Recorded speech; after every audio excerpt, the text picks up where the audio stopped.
back with another episode on the Porsche, and today is an exciting day because it's getting painted. So I'll give you guys a quick rundown. Car's all in primer, all masked up, all rubbed back. I've masked up my shed. I've also just sat a filter on the bottom of the door and an extraction fan with a filter on the front as well. Helps suck out all of the paint residue, and we'll start getting it all rubbed down with wax and grease remover, and then we'll start spraying. It's another day and we're back in the shed and we're doing a paint job on my 911, and as you would have seen maybe if you follow me on Instagram or Facebook, that I painted the car last weekend and we're painting it again this weekend. There was two things I wasn't happy with. It was my first ever time painting a car, and I missed a small spot about yay big just underneath this corner here, and it was painted, but you could still see tiny little spots of like primer showing through, and I wasn't real happy with that. Also on this hip just here, for some reason just through here it came out really dry. I'm not sure why, but it was too much to sort of sand and cut, and I just, with the missed spot, I just wasn't happy. So I spent a week, snicked it all back again to 800, and it's been tack clothed, and it's been wax and grease removed twice, and everything hopefully should be good this time. So now I've just wet all the floor down, ready to go. I'll mix up some paint and we'll be ready to get spraying. Alright, time to mix up some paint. I'm using the U-Pol single stage, pretty heavy solid urethane paint. It's just a 2-pack gloss black. Needs no clear. It's shiny straight off the gun, and it's quite a thick paint, so you can actually sand it a bit and really polish it to get a really mirror-like finish, which I probably won't be doing because I'd say my panel work skills weren't the best. So it's just a 2-to-1, and I'll be using probably about a 15% reducer. And my gun is a DeVilbiss GTI Pro limited edition, and it is the Aussie Cricket edition. I don't know if you can see that, but it's got an engraving of like an Aussie cricket dude on there. But yeah, it's a HVLP 1.4mm fluid tip, just running a digital reg and an extra water filter at the base. So we'll get some paint mixed up, we'll get on the cut.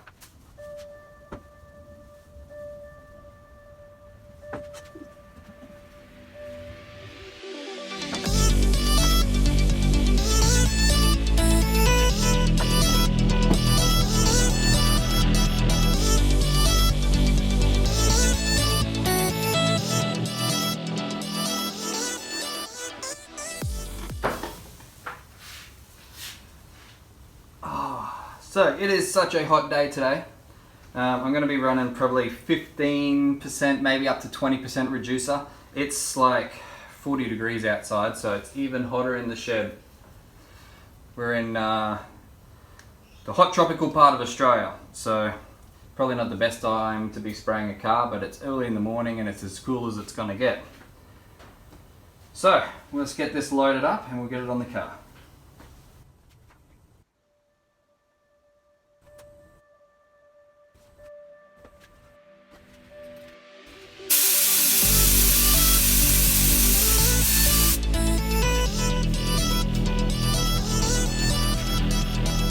Alright, let's go!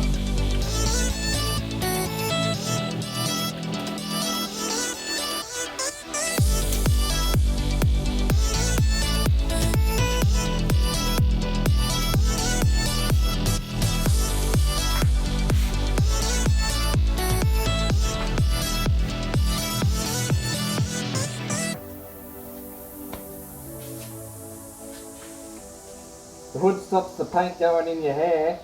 but it also stops the sweat dripping from your head on your car. I know it looks stupid, but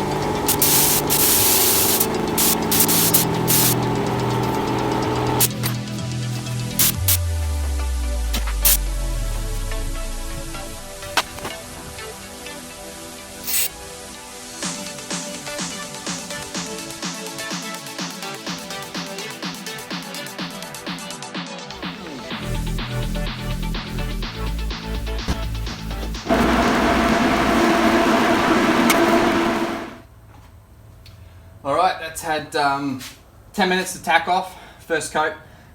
Second coat I've made up slightly bit runnier, 20% reducer.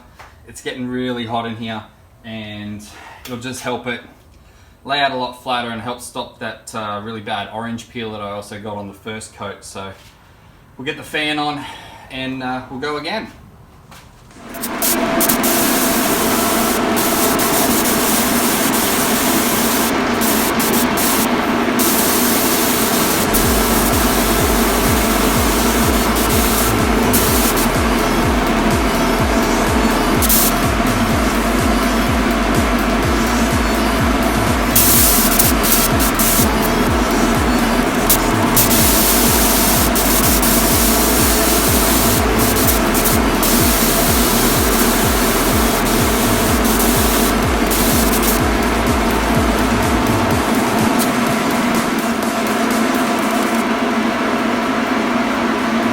And that's it. It's not a professional job, it's a home job in the shed.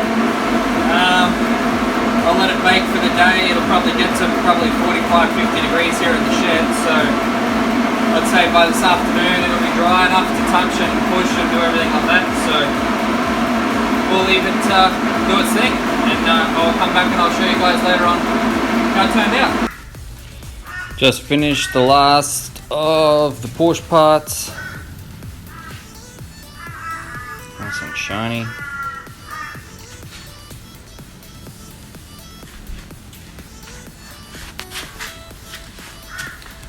Glass came up really nice. Hello YouTube, and we're back. It's the next day and the car is now dry. So what I'll do is I will push it out the front into the sun. I'll set up the camera and I'll sort of do a little bit of a early Christmas unwrapping, and we can see if it turned out any good, or if it, we'll see how we go. I'm pretty confident. I give myself probably a 6 out of 10. But let's get it out and we'll have a look.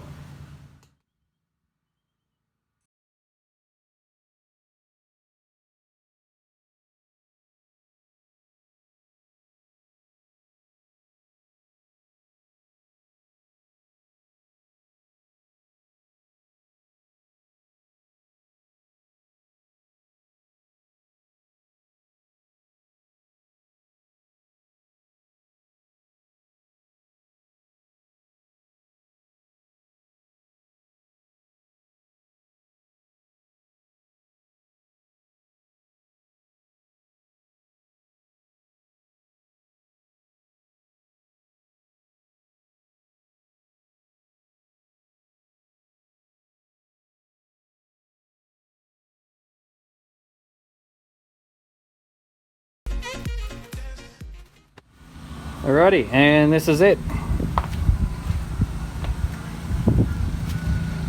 It has been sitting in the dust, that all just comes off. But it's shiny, so that's a good start. Cow come up nice. Also had to rebuild this whole drip rail because it was completely rusted out, so that's a whole new made piece.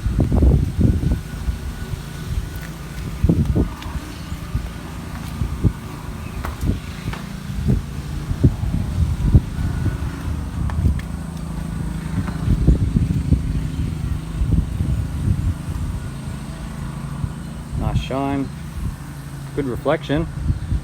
still got to be cut and polished yet, so this should come up pretty nice. Alright guys, so that's where I'm going to cut off today. It's sort of like the end of 3 days combined.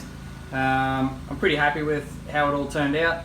So next job now, which is what I'll start now that you guys will see in the next one, is inside the front trunk, the engine bay, and inside where all the wheels go, the wheel wells, front wheel wells. I'm going to paint it all with a body deadener, and I'm also going to go through and do the petrol tank. I've got a little bit of like the old sort of deadener that's on there that's sort of flaking off, and it's not in a real good way. And I'll give that a big paint down as well. As soon as that's done, I'm going to chuck the tank back in along with the fuel pump, and then we'll keep going on with all the assembly. I'm on holidays now, so I'm hoping to get sort of majority of the internals of the car all installed, doors in, glass in, carpet in, have the dash in, and I'm remaking the door cards and I'm retrimming the bottom of the dash, and get seats in, probably roll cage in, and try and have it looking like a car sort of in the next 2 weeks or so. So I'll space the episodes out sort of every couple of days if I can, and hopefully by the end it should be fairly close to getting ready to put the motor in. So, but for now, that's it. Don't forget to subscribe and like the video, and the next one should be out in the next few days, so stay tuned. See you guys.